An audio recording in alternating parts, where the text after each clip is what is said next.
Corona સમય પછી Balaji wafers ફેક્ટરીની અંદર ઘણા બધા નવા ડેવલપમેન્ટ થયા હતા. તો એ શું થયા હતા? એક તો મને ઘણા મીડિયાના ફોન આવ્યા હતા મારા ક્યાંક હશે એવા શબ્દો કોરોના કોરોના કોરોના એમ કરતા હતા. એટલે મારાથી અંદર નીકળી ગયું કે કોરોના મોટી રાત છે તો મોટો દિવસ આવશે. તો મેં કે તમે શું કરો છો? મેં કહ્યું બાળકું આયરે આનંદ કરું છું, નાચું છું ટીવીમાં ઓલું મૂકીને. તો મને કે ફેક્ટરી, મેં કીધું ફેક્ટરી વેચી વેચીને ખાશે ને મારા છોકરાઓ, તો ખૂટે એમ નથી. એટલે આ ચિંતા જ કરવાની, ચિંતન કરો.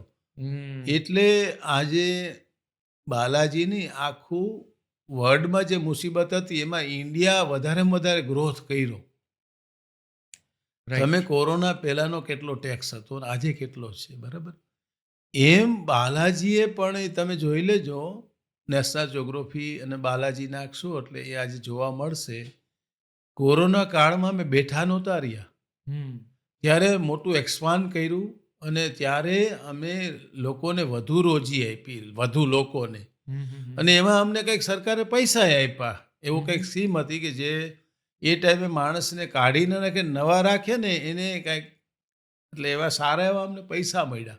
એટલે એ ટાઈમે અમે મોટું એક્સપાન્ડ કર્યું. એ તમે આજે જોઈ શકશો. એટલે તમે સેલય જોઈ શકશો, કોરોના પહેલાંનું અને કોરોના પછીનું. રાઈટ.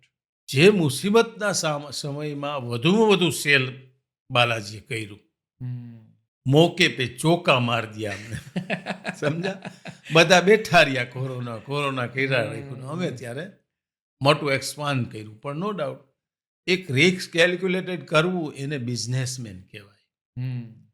કદાચ રિસ્ક કરતા કરતા ક્યાંક દબાવ આવી ગયો અને સિંગડારિયા ખાઈને જીવી શકે એને બિઝનેસમેન કહેવાય. એવી એક માનસિકતા લડવૈયા જેવી રાખવાની. ભગવાન બે હાથ પગ તો નથી જ લઈ લેવાના, ફેલ થાય તો પાટું મારી તો એટલું તો કરી શકીએ ને. એક પશુ પક્ષી પણ ખાવા જેટલું કરી લે છે તો મળી જ રહીએ એટલું, પણ માનસિક મજબૂત રહીએ તો.